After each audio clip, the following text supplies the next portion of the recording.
Hi, good morning, Madam President. About 10 years ago, on a Tuesday afternoon, my office phone rang. It was my first year at Colorado College and my first year as a college professor. And up until that moment, I didn't even know I had an office phone. On the other end of the line was an English professor calling me from the U.S. Air Force Academy, just up the road, asking to see if I might be interested in getting USAFA cadets and CC students together to talk. I was intrigued. I had always been interested in conversation and dialogue. I am a political scientist and a Southerner, after all. But I had not spent much time reflecting on the power of the enterprise, beyond just an intuition that it mattered. But my colleague at USAFA was passionate about bridging civilian-military divides, and he easily convinced me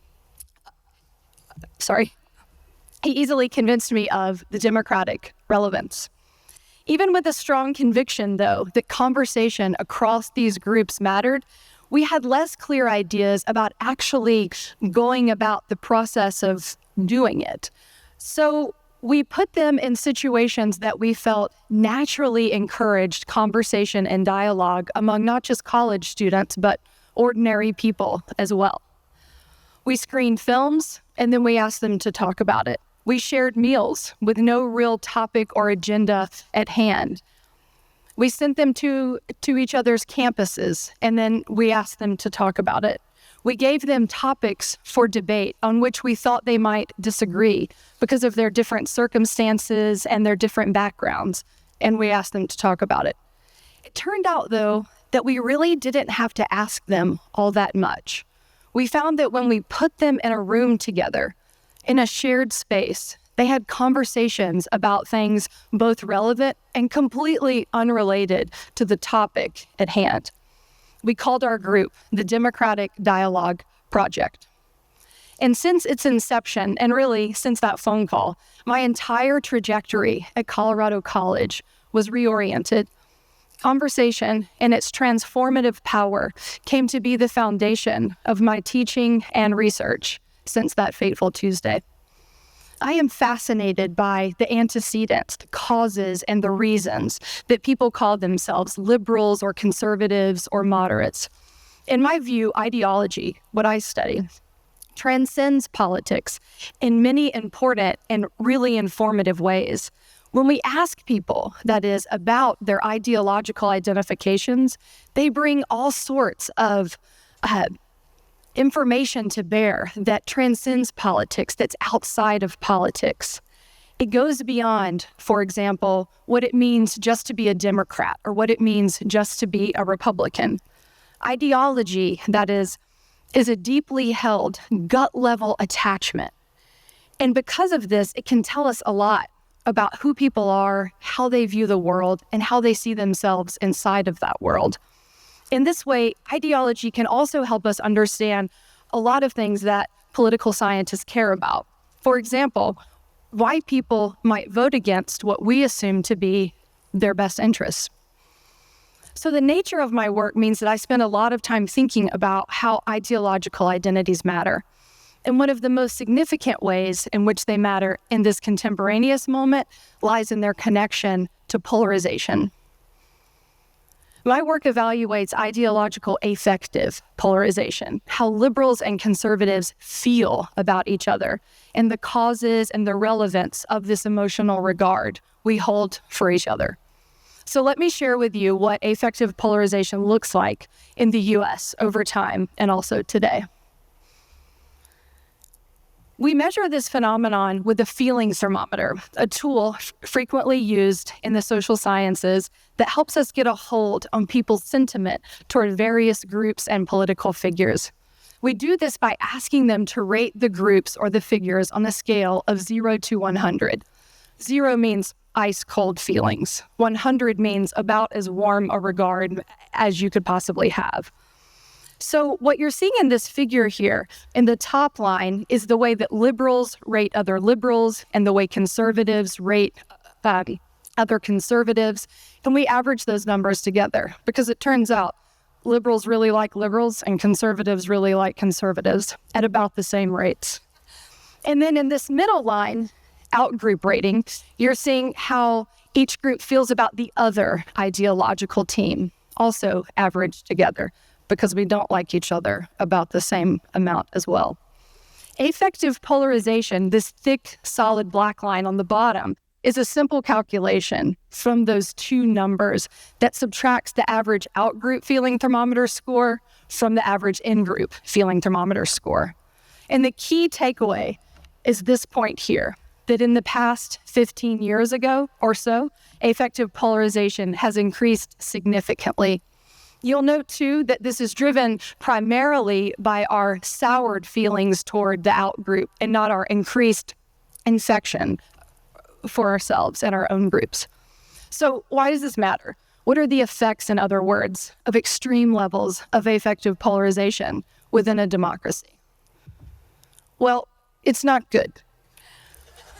In brief, affective polarization puts democracies in grave threat. It encourages a worldview of us versus them, which is a correlate of authoritarian takeover. It causes us to distrust our institutions. It results in political gridlock, like, say, a government shutdown. It leads us to believe misinformation and be more susceptible to disinformation. It exacerbates already divisive media environments, and critically, it leads to severe social distrust and disconnection from each other. Affective polarization, in other words, destroys our social fabric. And what's worse, it gets worse. It's self-reinforcing. High levels of affective polarization exacerbate the conditions that lead to even higher levels of affective polarization. I told you, it's not good. So I'm not going to be the first person to say this, but I'm going to say it anyway. We need an intervention. We need a lifeline. And today I want to suggest to you that conversations are that lifeline. Let me first try to convince you of why, and then I'll try to convince you to become a conversationalist. Let's begin by considering how much research imagines our social circles in this contemporary moment. One popular model envisions us as having three main circles. The first is our inner circle, made up of our family, the people we live with, and our very best friends. One benefit of this advanced technological moment is that we are now more connected to this circle than ever. About 45 minutes ago, before we started, I sent a text message to my husband that I was really nervous about this. Y'all know how high Manya's standards are, right? And he sent me back a photo of our 3-year-old daughter cheering on our oldest daughter right downtown at the YMCA in her basketball game, which they are currently losing 12-0. So he knew it would make me laugh. All of this is to say, we are closely and consistently connected to this innermost circle. Next is the middle circle, our familiar but not super close and intimate group. These are our neighbors, the people in our communities. They are my co-parents at the Saturday morning YMCA basketball games, the people you see regularly at your CrossFit and yoga classes. This is me knocking on the door of my esteemed colleague, Professor Tim Fuller, and asking him once again, what is it that John Stuart Mill said about liberty that I can connect to my students in this moment? It's Steve Hayward walking into my office in Palmer Hall and asking me yet again if this is the Tut Science Building. And our outer circle is what we can think of as our club, the one linked by our shared affinities. Again, because of this technological moment, we're quite connected with this circle too. It's that extra cheesy lasagna that Barefoot Contessa is always making on her Instagram feed, or that super fit 40-something mom who tells me that, in fact, 100 grams of protein is not quite enough for me. We typically don't know these people personally, but we have common passions. And in this modern moment, we're connected, often deeply connected, to this circle as well. We are now closest, in other words, to our inner and our outer rings. These are our strongest ties. But critically, these gains have come alongside a dwindling of our connection to this middle ring. And in my view, this middle ring, our village, as some have called it, is most relevant to the phenomenon of affective polarization. Our village and our connection to it are key to the social cohesion that extreme levels of affective polarization demonstrate we lack. Why is that? The vanishing of the middle ring creates a world in which we have very little, if any, appreciation for the context of other people's lives and beliefs. We might not share every single view of those in our innermost ring, but we likely share most. And our relationships with our outermost rings rarely include or invite provocation around core values. Why is it, for example, that we know how many times Jennifer Lopez has been married, but we don't know our next door neighbors' names? That's right, Kate. But the middle ring is where context is everything. Having context about other people's lives, the values that underlie their beliefs, it turns out, is powerful knowledge. Such context does not regularly lead us to, of course, change our views on important issues. But when we have contextual knowledge about people, we are far better at coexisting. As research has demonstrated time and again, it's politically moderating to meet people in the real world who disagree with you. And I would suggest, especially when you encounter them in shared spaces, at work, in classrooms, at sports events, at the gym, on the train. And as I have personally found, the many hours I have spent outside of my daughter's dance classes with moms who voted for a different candidate than me in just about every single election. The village is where we practice compromise and coexistence. As one popular author notes, families teach us love and clubs teach us loyalty, but the middle ring teaches us tolerance.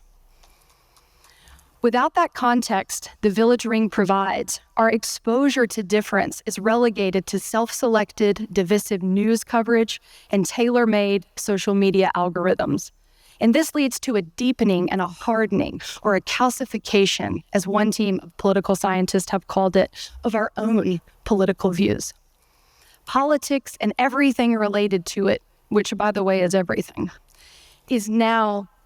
becomes a zero-sum game. We want to win, and part of winning becomes not just the intolerance of other views, but the extreme dislike, even hate, for the people who hold them. That is affective polarization. So how do we regain the social cohesion so integral to thriving democracies? How do we attenuate affective polarization? Conversations. To be clear, in all of these years facilitating the Democratic Dialogue Project, I cannot say I observed a host of radical reversals in thinking, flipping of policy positions, or adoption of entirely different ideologies. Nor has any student in one of my classes ever come to me and said, "Thank you so much, Professor Coggins, for waking me from my dogmatic slumber." I have not changed their minds, and the cadets and the students did not change each other's minds either, but they did something maybe even more powerful. They expanded them. Expanded minds are ones that have been exposed to context, to different ways of thinking about issues and different worldviews. Conversation builds empathy for difference because it uncovers unexpected connections. Connections soften edges and zero-sum thinking. They give pause to assumptions, and they slow down the adoption of misinformation.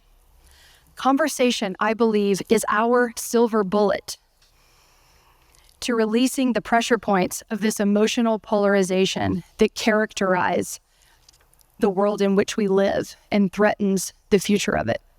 Democracy is not supposed to be easy, but it also should not be impossible.